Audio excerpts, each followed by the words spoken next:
We're continuing the conversation about the Jussie Smollett verdict with our all-star panel host of the Liz Wheeler Show, Liz Wheeler, host of the David Harris Jr. Show and podcast, David Harris Jr., and author and Blaze TV contributor, Shemeka Michelle. Since you're the new person on the panel here, first time to the show, welcome. First of all, Shemeka, tell us what your thoughts on, what's your takeaway? You know, I had a little bit of a monologue in the last segment about it, and I said African Americans, I think, would be the most ticked off about this.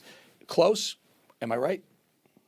I think you're absolutely right, Eric. Thank you for having me. You know, I heard that Jussie is going to be a part of a new reboot for a soap opera, The Young and the Feckless, because this was just very irresponsible of Jussie. This was something that could have been worse than what it was. If his lies had been believed by a lot more people, this could have caused great division in America in a time where we can't really afford that. So I think what Jussie did was irresponsible, and I think he should pay.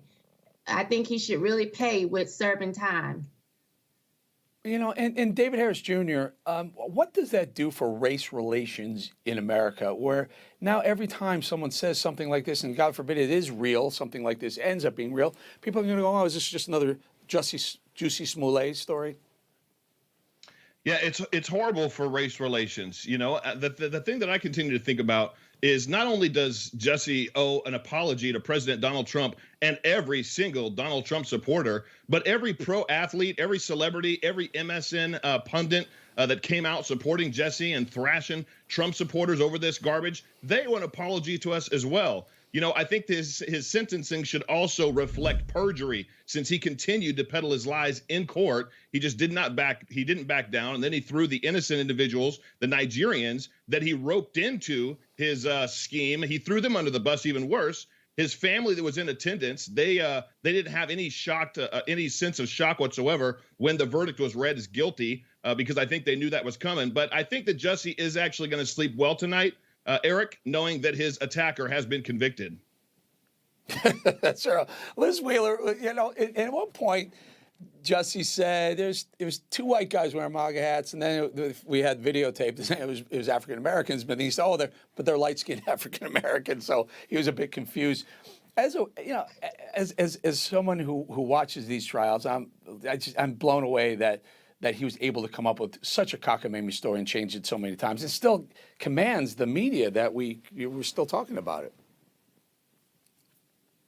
Oh, I mean, this is the radical leftist ideology, right? He embodies the radical leftist ideology. He said on the stand that the reason he initially accused his, imaginary attackers of being white, and then changed his story and later said they were pale. He said it was the responsible thing to do to change the story because he didn't want to assume that someone with pale skin was white. This is what he does when he's caught in his lie. And the media, people who are supposed to be journalists, who are supposed to report the news, report the truth, be curious, intellectually curious, they just run with this lie. They're so pathetic. But like I said, this is radical leftist ideology. He's so steeped in wokeness. He's so steeped in entitlement. He's so steeped in this idea that if you are a victim, that's how you get ahead in life, that this is what it creates. So let me do it very quickly. I got 20 seconds each, guys, so really keep them tight. If again, Shemeka, first thought. Joy Reid over at MSNBC didn't even mention this. Meanwhile, she was one of the biggest supporters. What's your message to Joy Reid? You know, I just want Joy Reid and actually everybody to apologize. Like David said, they owe us all an apology. You know, Terrence Howard, who was his co-star, went on Good Morning America and made reference to their TV family, saying that the Lyon family had been attacked by a pack of hyenas. Taraji P. Henson said that she wished that what happened to her poor baby was just a big joke. Well, Taraji, you must have wished on a star, a D-list star, but a star nonetheless, because it came true. It was just a big joke. The problem is, like most things Kamala Harris laughs at, it wasn't funny. And how about you, David? Quick thought?